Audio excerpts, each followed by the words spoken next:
அனைவருக்கும் வணக்கங்கள். TNPSC previous year question, இந்திய வரலாறு பண்பாடும், டே ஷீட் நம்பர் 4. டெல்லி சுல்தான்கள். இந்தியாவின் மீது படையெடுத்த முதல் இஸ்லாமியர் யார்? முகமது பின் காசிம், கிபி 712. முகமது பின் காசிம் 695. இவர் 695வது காலகட்டத்தை சேர்ந்தவர். இவருக்கு இன்னொரு பேர் இருக்கு, லாகுப் ஆஃப் இமாத் அத் தின் என்கின்ற ஒரு பேர் இருக்கு. முகமது பின் காசிம் சிந்து என்கின்ற இப்போ இருக்கக்கூடிய பாகிஸ்தான் பகுதி மீது படையெடுத்து வந்து இஸ்லாமியத்திற்கு கட்டாயமாக மதமாற்றம் செய்திருந்தார். முகமது பின் காசிம் தான் 712 காலகட்டத்தில் முதன்முறையாக ஊடுருவி படையெடுத்து வந்த முதல் இஸ்லாமியர். இவர் மெசபடோமியாவுக்கு பின்னாடி காலகட்டத்தில் சிறைவாசியாக அனுப்பப்பட்டார்.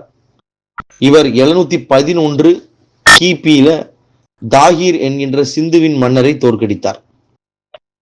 2. டெல்லி சுல்தான் எவ்வாறு அழைக்கப்பட்டார்? அஸ்வபதி, குதிரைகளின் தலைவர். அஸ்வம் என்றாலே குதிரை என்று பொருள் கொள்ளக்கூடிய ஒரு சமஸ்கிருத வார்த்தை. அஸ்வபதி பண்டைய பாரத கண்டத்துல வடமேற்கு நாடுகள்ல ஒன்னான கேகய நாட்டின் மன்னராக இருந்திருக்கிறாரு. அஸ்வம் அப்படிங்கிறது என்னன்னா குதிரையை குறிக்கக்கூடிய ஒரு வார்த்தையாகவும் பயன்படுத்தி இருக்கிறாங்க. குதிரைகளை பயன்படுத்தி படையெடுத்து வந்ததுனால அந்த தலைவர்களை குதிரைப்படை தலைவர்கள் அல்லது அஸ்வபதி என்று அழைச்சிருக்காங்க. 3. டெல்லி சுல்தான்களால் ஏற்றுக்கொள்ளப்பட்ட நில விநியோக முறைக்கு பெயர் என்ன? இக்தாக்கள். இக்தா என்பது இராணுவ வீரர்களுக்கு தொடக்க காலகட்டத்தில் கொடுத்த ஊதியமாக இருக்கலாம் அப்படின்னு நம்புறாங்க. இல்துமிஷ் என்பவர் காலகட்டத்தில் தான் இந்த நில விநியோக முறை இக்தா ஏற்றுக்கொள்ளப்பட்டது. டெல்லி சுல்தான்களால் ஏற்றுக்கொள்ளப்பட்ட பல விநியோக முறை இக்தா தாரி. இல்துமிஷ் தன்னுடைய பணி படையாளர்களுக்கு இக்தாக்கள் என்று சொல்லக்கூடிய நிலங்களை கொடுத்தார். இக்தா என்கிறது என்னன்னா இராணுவ அதிகாரிகளுக்கு வழங்கப்பட வேண்டிய ஊதியத்திற்காக கொடுக்கப்பட்ட ஒரு நிலம். நிலத்தை வாங்கின இந்த இக்தார் அல்லது முக்தி என்று அழைக்கப்படுறாங்க. இவங்க போர்க்காலத்தில் சுல்தானுக்கு இராணுவ உதவிகள் செய்யணும். தன்னுடைய படைகளையும் குதிரைகளையும் பராமரிக்கிறதுக்கு இக்தார் தனக்கு வழங்கப்பட்ட நிலங்கள்ல இருந்து வரி வசூல் பண்ணிக்கிடுவார். மேல்தட்டு இராணுவ அடிமைகளை தான் அவர் நம்பி இருந்தாரு. பண்டகன்னு சொல்லக்கூடிய இராணுவ அடிமைகளை நம்பி இருந்தார். 4. அமீர் குஸ்ரு எந்த இந்திய நகரத்தை 2ஆம் சொர்க்கம் மற்றும் மிகச்சிறந்த நீதி பரிபாலன மையம் அப்படின்னு சொல்றார்? டெல்லி. அபுல் ஹசன் குஸ்ரவ் என்பதுதான் இவருடைய முழு பெயர். இவர் உத்தரப்பிரதேசத்துடைய ஏட்டா அப்படிங்கிற ஒரு பகுதியில பிறந்தவர். கசல் என்கின்ற ஒரு இசை வடிவத்தை இந்தியாவில் முதன்முறையாக அறிமுகப்படுத்தினது இவர் தான். இவர் அலாவுதீன் கில்ஜி மற்றும் ஜலாலுதீன் கில்ஜி காலகட்டத்தில் புகழ்பெற்ற இசை மற்றும் தத்துவவியலாளராக இந்தியாவில் இருந்திருக்கிறார்.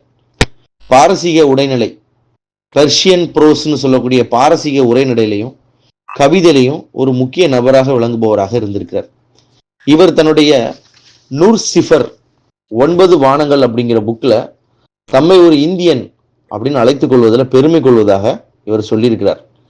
இந்த புத்தகத்துல அவர் இந்தியாவின் வானிலையையும் அதன் மொழிகளையும், குறிப்பா சமஸ்கிருதத்தை, அதன் கலைகளை, அதன் இசையை, மக்களை, அதன் விலங்குகளை கூட போற்றி சொல்றார் அப்படிங்கிறாங்க. சபாக் இ ஹிந்த் என்ற இந்திய பாணியிலான பாரசீக கவிதை வடிவத்தை உருவாக்கி இருக்கிறாரு.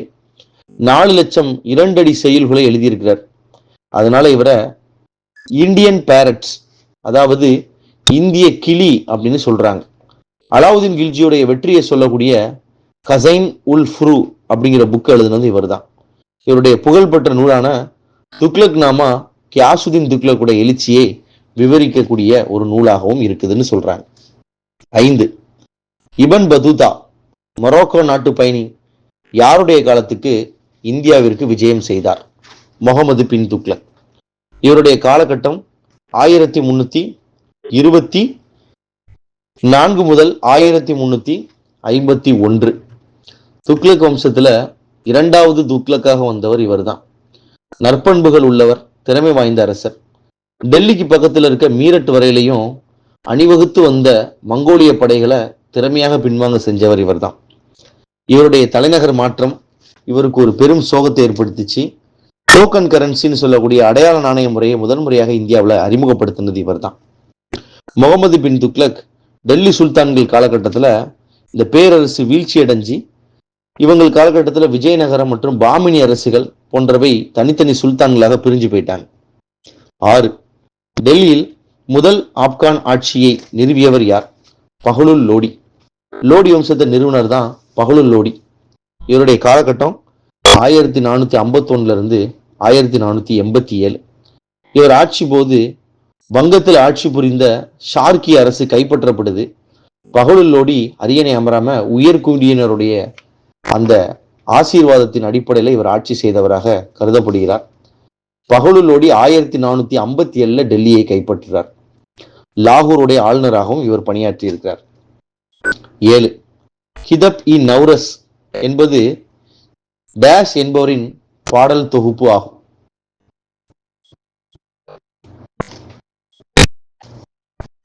இப்ராஹிம் அடில் ஷா 2.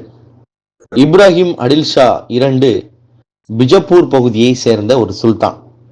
இவர் தான் கிதாபி நௌரஸ், அதாவது த புக் ஆஃப் 9 ரசாஸ், 9 ரசங்களின் புத்தகம் என்கின்ற புத்தகத்தை முதன்முறையாக கம்போஸ் பண்ணது இவர் தான்.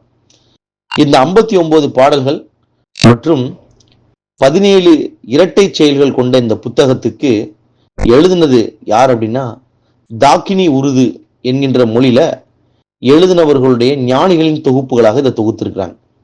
இந்த பாடல்கள் மற்றும் ராகங்கள் போன்றவை இதுல குறிப்பிடப்பட்டிருப்பது இந்திய இசையிலே ஒரு புதுமையானதாக இருக்கு அப்படின்னு சொல்றாங்க. இப்ராஹிம் அடில் ஷா 2 இசையில ரொம்ப ஆர்வம் கொண்டவராக இருந்திருக்கிறாரு. இவரும் ஒரு துருபத் பாடல் பாடுபவராக இருந்திருக்கிறாரு. அது மட்டும் இல்லாம தம்போர் என்று சொல்லக்கூடிய ஒரு இசைக்கருவியை மீட்டுபவராகவும் இவர் இருந்திருக்கிறார். 8. 1504 நிறுவப்பட்ட டேஷ் நகரத்திற்கு சிக்கந்தர் லோடி அடித்தளம் அமைத்தார். ஆக்ரா. லோடி வம்சத்துல 2வது வந்தவர் தான் சிக்கந்தர் லோடி. 1489 முதல் 1517 வரைக்குள்ள காலகட்டத்தில் டெல்லியை ஆட்சி செய்தார். பஹ்லுல் லோடியுடைய மகன் தான் சிக்கந்தர் லோடி. தலைநகரை டெல்லியிலிருந்து ஆக்ராவுக்கு மாத்துறார். சிக்கந்தர் லோடி கலை மற்றும் கற்றல் போன்றவற்றை ஆதரித்தவர். இவருடைய காலகட்டத்தில் கணிதம், வானவியல், யோகா போன்ற பல்வேறு சமஸ்கிருத நூல்கள் பாரசீக மொழியில மொழிமாற்றம் செய்கிறாங்க. செனா என்று சொல்லக்கூடிய ஒரு இசைக்கருவியை உருவாக்கியவர் இவர் தான். ஷெனா இசையை விரும்பியவர். லக்ஜட் இ சிக்கந்தர் ஷாஹி என்கின்ற ஒரு தொகுப்பு இவருடைய காலகட்டத்தில் உருவாக்கப்பட்டது. 9. தெய்வீக உரிமை கோட்பாட்டை முன்வைத்த அரசர் யார்? பால்பன். டிவைன் தியரி ஆஃப் வர்ஷிப் அப்படின்னு சொல்லுவாங்க. அதாவது அரசர் தான் கடவுளுக்கு சமமானவர் அப்படிங்கிறதான் தெய்வீக உரிமை கோட்பாடு. இவர் தன்னை பார்க்க வரக்கூடியவங்களை பைபோஸ் என்று சொல்லக்கூடிய காலில் முத்தமிடும் முறையை அறிமுகம் செய்தார். நவரோஸ் என்கின்ற ஒரு பாரசீக திருவிழாவையும் ஆடம்பரமாக கொண்டாடினார். பால்பன் துருக்கி இனத்துல இல்பாரி என்னும் பிரிவை சார்ந்தவர். 40 நோபல்ஸ் சொல்லக்கூடிய 40 குழுவை அவர் ஒழித்தார். திவானி அர்ஷ் என்ற ஒரு இராணுவத்துறை ஏற்படுத்தி இராணுவத்தை சீரமைக்கவும் செஞ்சார். 10. தைமூர் படையெடுப்பின் போது டெல்லியில் சுல்தானாக இருந்தவர் யார்? நஸ்ருதீன் முகமது ஷா துக்ளக். துக்ளக் வம்சத்துல 1398வது வருஷம் ஒரு பேர் இடி விழுந்தது. கடைசி துக்ளக் அரசர் நஸ்ருதீன் முகமது ஷா இவருடைய ஆட்சி போதுதான் மத்திய ஆசியாவில் தைமூர் படையெடுப்பு நிகழ்ந்தது. தைமூர் டெல்லியை நோக்கி படையெடுத்து வர்றாரு. 1398 கிபி. தைமூர் வந்த செய்தி கேட்ட உடனே சுல்தான் நஸ்ருதீன் டெல்லியை விட்டு தப்பி ஓடுறார். கொல்லர், தச்சர், கல் தச்சர் இந்த மாதிரி இந்திய கைவினைஞர்களை கைது செஞ்சு தைமூர் தன்னுடைய தலைநகரமான சாமர்கண்ட்ல கட்டடம் கட்டுவதற்கு கொண்டு போயிட்டார்னு ஒரு வரலாறு இருக்கு. 11. மற்ற அரசவர்களுக்கு ஒரு பிள்ளை அல்லது 2 பிள்ளை இருக்கலாம். எனக்கோ பல்லாயிரக்கணக்கான பிள்ளைகள் இருக்காங்க. அதாவது அவர்கள் தான் என்னுடைய துருக்கி அடிமைகள். அவர்கள் தான் எனக்கு ஆட்சி பகுதிக்கு வாரிசுகள். அப்பகுதிகள் எல்லாமே என்னுடைய பெயரை குத்பா அலியா வண்ணம் பாதுகாப்பார்கள் என்ற வாக்கியத்தை சொன்னது யார்? இதை சொன்னது யாருன்னா ஷிகாபுதீன் முகமத் அப்படிங்கிறவர். யார் இந்த சிகாபுதீன் முகமது அல் நசாவி. இவர் குவாரஷிமிய ஷா ஜலாலுதீன் மிங்கபர்னிவின் பாரசீக உதவியாளர் மற்றும் சுயசரிதை எழுதினவர். இவர் குராசானில் உள்ள, அதாவது இப்போ உள்ள துர்க்மெனிஸ்தானில் உள்ள பகுதி, அங்க பிறந்தாரு. இந்த குராசான் மீது மங்கோலிய படைகள் தாக்கியதை நேரில் தன் கண்களால் பார்த்து, அதுக்கப்புறம் இறுதியாக சலலத்தில் தப்பித்து ஓடியது மற்றும் அவரது இராணுவ சகாசகங்களை 1241 அரபிய மொழியில் எழுதினார். அதனால அவரை பத்தி ஒரு கேள்வி கேட்டிருக்கிறாங்க. 12 கலிஃபாக்களிடமிருந்து தன்னைத்தானே விடுவித்துக் கொண்ட டெல்லி அரசர் யார்? இல்துமிஷ். கலிஃபா அல்லது கிலாஃபத்ஸ் அப்படின்னு சொல்றது யார் அப்படின்னா, இஸ்லாமிய மதத்தை பொறுத்த வரைக்கும் அவங்களுடைய மதம் சார்ந்த கருத்துக்களை சொல்லக்கூடிய உயர் பிரபுக்களை தான் சொல்றாங்க. ஸோ இல்துமிஷ் 1210 முதல் 1236 காலகட்டத்தில் டெல்லி ஆட்சி செய்த ஒரு சுல்தான். சம்சுதீன் இல்துமிஷ் துருக்கி இனத்தை சேர்ந்த ஒரு குத்புதீன் ஐபக்குடைய அடிமையா இருந்தார். குத்புதீன் ஐபக் அவருடைய மகன் ஆரம் ஷா திறமை இல்லாதவராக இருந்த காரணத்தினால இந்த துருக்கிய பிரபுக்கள் ஐபக்குடைய படை தளபதியையும் மருமகனுமான இல்துமிஷ சுல்தானாக தேர்வு செஞ்சாங்க. இவர் பிறந்த குலம் இல்பாரி குலம்னு பேர். 13 குத்புதீன் ஐபக்கால் முதலில் உருவாக்கப்பட்ட கட்டடம் என்ன பேர்ல அழைக்கப்படுது? குவாத் உல் இஸ்லாம் அப்படிங்கிற மசூதி. குவாத் உல் இஸ்லாம் மசூதி குத்புதீன் காம்ப்ளெக்ஸ் டெல்லியில அமைஞ்சிருக்குது. இது 1193 குத்புதீன் ஐபக்கால கட்டப்பட்டது. இந்த குவாத் உல் இஸ்லாம் இதை என்ன சொல்றாங்கன்னா, டவர் ஆஃப் விக்டரி, வெற்றியின் கட்டடம் அப்படின்னு முஸ்லிம்கள் தங்களுடைய இன்வேஷனுக்காக இதை கட்டினதாக சொல்றாங்க. இந்த கட்டடத்தை பொறுத்த வரைக்கும் இஸ்லாமியர்களுடைய ஆர்கிடெக்சர் அப்படிங்கிறது அதிகப்படியாக பிரதிபலிக்கக்கூடிய ஒரு மசூதியாக இருக்கு அப்படின்னு சொல்றாங்க. இந்தியாவில் உள்ள மிக பழமையான மசூதியும் இதுதான். 14 இந்தோ இஸ்லாமிக் கவிஞர்களில் மிக பெரியவர், 7 மன்னரின் ஆட்சி காலத்தில் வாழ்ந்தவர், அலாவுதீன் அரச அவையில் நீண்ட காலம் தொடர்புடையவர். அவர் யார்? அமீர் குஸ்ரு. அமீர் குஸ்ருவை பொறுத்த வரைக்கும் அவர் இந்திய துணைக்கண்டத்தின் கலாச்சார வரலாற்றின் போற்றுதலுக்குரிய ஒருவராக இருந்தார். இவர் கவ்வாலியின் தந்தை அப்படின்னு சொல்றாங்க. அதாவது இந்திய சூபிகளுடைய தெய்வீக இசை அதுக்கு தந்தைன்னு சொல்றாங்க. இந்துஸ்தானி சாஸ்திர இசைக்கு பெர்சிய மற்றும் அரேபிய உட்பொருட்களை அறிமுகப்படுத்தியவர் இவர்தான். தபலா கண்டுபிடிப்பு கூட அமீர் குஸ்ருவின் பாரம்பரியமாக குறிப்பிட்டு இன்னைக்கு காட்டிக்கிட்டு இருக்கிறாங்க. அந்த அளவுக்கு இசையில சிறந்தவராக இருந்திருக்கிறாரு. இவருடைய காலகட்டத்தை பொறுத்த வரைக்கும் இந்திய கிளிங்கிற ஒரு பட்டம் இவருக்கு கிடைச்சதா ஒரு சிறந்ததா சொல்றாங்க. ருபாயத் என்று சொல்லக்கூடிய 4 அடி செயல்கள், பல்வேறு செயல்களை இவர் எழுதினதாகவும் சொல்றாங்க. 15 மாலிக் கஃபூர் பத்தி ஒரு கொஸ்டின் கேட்டிருக்காங்க. அலாவுதீன் கில்ஜி தெற்கு படையெடுப்பை வழிநடத்தியது யார்? மாலிக் கஃபூர். அலாவுதீன் கில்ஜிக்கு படையெடுத்து வரும் பொழுது அவருக்கு உலுக்கான், நஸ்ரத் கான் என்ற 2 தளபதிகள் வட இந்தியாவில் கைப்பற்றுவதற்காக அனுப்பப்பட்டார். மாலிக் கஃபூர் அப்படிங்கிறவர் தென்னிந்தியாவுக்கு அனுப்பப்பட்டார். உலுக்கான், நஸ்ரத் கான் குஜராத், ரந்தம்பூர், ராஜஸ்தான், வடமேற்கு மாகாணங்களை கைப்பற்றும் பொழுது இந்த மாலிக் கஃபூர் தென்னிந்தியாவில் மதுரை வரைக்கும் படையெடுத்து வந்ததாக நம்பப்படுகிறது. மதுரையில படையெடுத்து வந்த இவர் மதுரையில் இருக்கக்கூடிய வீரபாண்டியன் மற்றும் சுந்தரபாண்டியனுடைய சண்டை பிரச்சனையை தீர்த்து வைத்ததாகவும் சொல்றாங்க. அதற்கு பிறகு ராமநாதபுரத்தில் சென்று ஒரு இஸ்லாமிய மசூதி ஒன்றையும் இவர் எழுப்பினார்.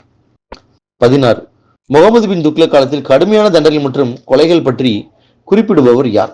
இபன் பதுதா. இபன் பதுதா என்று அழைக்கக்கூடிய அபு அப்துல்லா முகமது பின் பதுதா மொரோக்கோ என்கிற நாட்டை சேர்ந்த ஒரு பயணி. ரிகிலா என்று சொல்லக்கூடிய இவருடைய பயணங்கள் பற்றிய விவரங்கள் உலகம் முழுவதும் பெயர் பெற்றது. இவரது பயணங்கள் கிட்டத்தட்ட 30 ஆண்டுகள் நீடித்ததுடன் இஸ்லாமிய உலகம் முழுவதையும் அதற்கு அப்பால் உள்ள நாடுகளையும் நிறைய நாடுகளை இவர் பயணம் செஞ்சு பார்த்திருக்கிறதா சொல்றாங்க. இபன் பதுதாவுடைய பார்வையில தான் முகமது பின் துக்ளக் காலகட்டத்தில் உள்ள பல்வேறு செய்திகள் பதிவாயிருக்கு.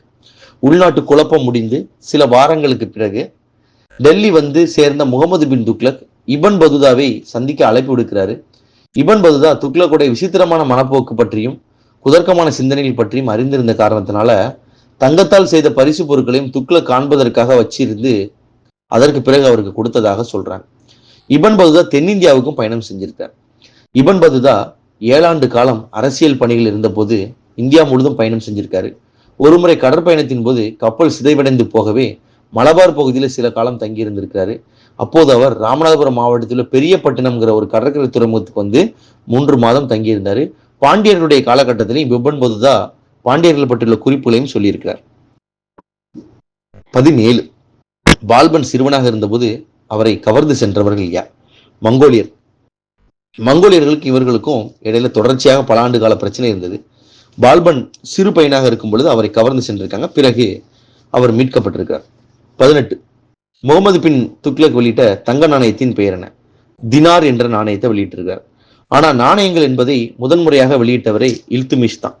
ஜிடால் மற்றும் தங்கா என்று 2 நாணயங்களை வெளியிட்டிருந்தார். 19. முஸ்லிம் சமூகம் அரசியல், நிர்வாகம் மற்றும் மதம் ஆகியவற்றில் உலமாக்கள் ஏன் பெரு செல்வாக்கு நிகழ்த்தினார்கள்? உலமாக்கள் ஏன் பெரிய செல்வாக்கு நிகழ்த்தினாங்க? அவர்கள் முஸ்லிம் இறையியல் மற்றும் சூஃபி ஆகியவற்றில் நன்கு தேர்ச்சி பெற்றிருந்தாங்க. அதனால அவங்க தங்களை உயர்ந்தவங்கன்னு அறிவிச்சுக்கிட்டாங்க. 20. டெல்லி சுல்தான்கள் ஆட்சியின் போது காசி இ முமாலிக் என்பவர் யார்? காசி முமாலிக் என்பவர் தலைமை நீதிபதியாக இருந்திருக்கார். டெல்லி சுல்தானுடைய அமைச்சர்களை வசீர் அப்படின்னா பிரதம அமைச்சர் மற்றும் நிதி அமைச்சர்னு பேர். திவானி ரிஷாலத் அப்படின்னா வெளியுறவு அமைச்சர். சுதர் உஸ் சாதர் இஸ்லாமிய சட்ட அமைச்சர். திவானி இன்ஷா அஞ்சல் துறை அமைச்சர். திவானி அர்ஷ் பாதுகாப்பு மற்றும் படைத்துறை அமைச்சர். நீதித்துறைக்கும் ஒரு அமைச்சர் இருந்திருக்காரு. அவர் பேரு காசி உத் கசாத் அப்படின்னு பேர். 21. குவாஜா ஜஹான் என்பவர் எந்த சுல்தானுடைய வசீராக இருந்தவர்? முகமது பின் துக்ளக்குடைய காலகட்டத்தில் இருந்திருக்கார். 22. டெல்லி சுல்தான்கள் காலத்தில் கரோஜ் என்பது எதன் மீது வசூலிக்கப்பட்ட வரி? கரோஜ், கம்ஸ் போன்ற வரிகள் எல்லாமே ஃபெரோஸ் துக்ளக் காலகட்டத்தில் வசூலிக்கப்பட்டதா நம்பப்படுது. அதுலேயும் பார்த்தீங்கன்னா 3 விதமான பெயர்களை கொடுத்திருக்கிறாங்க. கரோஜ், கம்ஸ் மற்றும் ஜஹாத். இது போக ஜிசியாவும் ஒன்று. கரோஜ் அப்படின்னா விளைச்சல்ல 10ல் 1 பங்கை கொடுக்கணும். கம்ஸ் அப்படின்னா போர்களில் கைப்பற்றிய பொருட்கள்ல 5ல் 1 பங்கு அரசருக்கு கொடுக்கணும். ஜஹாத் அப்படின்னா இஸ்லாமிய சடங்குகளுக்கு ஒரு கட்டணம். ஜிசியாங்கிறது தனியாக தலைவரியாக வசூலிக்கப்பட்டிருக்கு. அதனால கரோஜுங்கிறது விளைச்சல்ல கொடுக்கக்கூடிய வரிங்கிறதுனால விவசாய நிலத்தின் மீது போடப்பட்ட வரியாக இருக்கலாம். 23. மாலிக் பக்ருதீன் ஜுனா என்பது எந்த சுல்தானுடைய இயற்பெயர்? முகமது பின் துக்ளக். இவருடைய இயற்பெயர் ஜுனா கான் அப்படிங்கிற பட்டத்தோட தான் இவர் அரசவைக்கு பதவிக்கு வர்றார். 24. சுல்தானி ஆட்சி காலத்தில் சில்வர் டங்கா மற்றும் காப்பர் ஜிடால் 2 நாணயங்களை அறிமுகப்படுத்திய சுல்தானுடைய பெயரை குறிப்பிடுங்க. நாணயம்னு வந்தாலே சுல்தான்களை அறிமுகப்படுத்தியது இல்துமிஷ் தான். இல்துமிஷ் தான் 2 அடிப்படை நாணயங்களான செப்பு மற்றும் வெள்ளி தங்காவை அறிமுகம் செஞ்சார். தங்கா அப்படிங்கிற வெள்ளி நாணயம் 175 மில்லிகிராம் எடை உள்ளது. அதுல அரேபிய மொழி எழுத்துக்கள் பொறிக்கப்பட்டது. ஜிடால் அப்படின்னா செம்பு நாணயம்னு பேரு. அந்த செம்பு நாணயத்தையும் முதன்முறையாக அவர் தான் வெளியிட்டார். அரேபிய மொழி நாணயங்கள் வெளியிட்ட முதல் துருக்கியர் என்ற பெயரை இல்துமிஷ் பெற்றார். 25. சிக்கந்தர் இ ஷானி என்ற பட்டத்தை சூட்டிக்கொண்ட டெல்லி சுல்தானின் பெயர் என்ன? அலாவுதீன் கில்ஜி. அலாவுதீன் கில்ஜியுடைய காலகட்டம் 1296 முதல் 1316. இவர் தான் டெல்லி சுல்தான்களுடைய காலகட்டத்தில் மிக பெரும் சுல்தானாக இருந்தது. இவர் தான். இவருடைய காலகட்டத்தில் தான் தேவகிரி, குஜராத், ரான்தம்பூர், சித்தூர், மால்வா போன்ற பகுதிகள்லாம் படையெடுப்பு நிகழ்த்தி தன்னோட நாட்டோட இணைக்கப்பட்டதாக சொல்றாங்க. 26. சுல்தான ரஷ்யாவிற்கு எதிராக புரட்சி செய்த இல்துமிஷின் பிரதம அமைச்சராக இருந்தவர் யார்? நிஜாமுல் முல்க் ஜினைதி. சுல்தான ரஷ்யா அவங்க இல்துமிஷ்க்கு பிறகு 1236 ஆண்டு ஆட்சி பொறுப்புக்கு வர்றாங்க. கடும் எதிர்ப்புல பெண்ணாக சுல்தான் பதவிக்கு இவங்க வர்றது ரொம்ப ஒரு கஷ்டமான சூழலா இருந்தது. ஜலாலுதீன் யாகுத் என்ற ஒரு அபிசீனிய அடிமையை இவர் குதிரை லாய பணித்துறை தலைவர், அதாவது அமீரி அகூர் அப்படிங்கிற பதவியில நியமித்திருந்தாங்க. இதனால உயர்குடியை சேர்ந்த பிரபுக்களுக்கு பயங்கரமான ஆத்திரம் ஏற்பட்டு இவங்களை எப்போது கவுக்கலாம்னு ஆசைப்படுறாங்க. அப்பொழுது இருந்த பிரதம அமைச்சர் நிஜாமுல் முல்க் ஜியைதி என்பவர் தான் இவங்களுக்கு எதிராக புரட்சி செய்து பிறகு கொலை செய்ததாக சொல்றாங்க. 27. மத்திய இந்தியாவில் திவானி அர்ஷ் என்பது குறிப்பது என்ன? திவானி ரஷ் என்பது ஒரு இராணுவத்துறையை குறிக்கிறது. இந்த இராணுவ துறையானது இல்துமிஷ் காலகட்டத்திலிருந்து கொஞ்சம் கொஞ்சமா டெவலப் ஆகி பின்னாடி பால்பன் காலத்துல ஒரு பெரிய படையாக திவானி அர்ஷ் என்பது இருந்துச்சு அப்படின்னு சொல்றாங்க. 28. பிராமணர்கள் மீது ஜிசியா வரியை விதித்த டெல்லி சுல்தான் யார்? ஃபெரோஸ் துக்ளக். இந்த ஜிசியா வரிங்கிறது பிராமணர்கள் மீது விதிக்கப்பட்டது, முஸ்லிம் இல்லாதவர்கள் மீது விதிக்கப்பட்ட ஒரு வரி. முதன்முறையாக ஜிஸ்யா என்கின்ற வரியை அறிமுகம் செய்தவர் குத்புதீன் ஐபக். பின்னாடி அதை வசூலிக்காம மறந்துடுறாங்க. அதற்கு பிறகு ஃபெரோஸ் துக்ளக் அறிமுகம் செய்கிறார். பின்னாடி மீண்டும் பார்த்தீங்க அப்படின்னா அக்பருடைய காலகட்டத்தில் ரத்து செய்யப்படுகிறது. முகலாயர்களுடைய காலகட்டத்தில் அவுரங்கசீப் காலத்தில் மீண்டும் அறிமுகம் செய்யப்படுகிறது.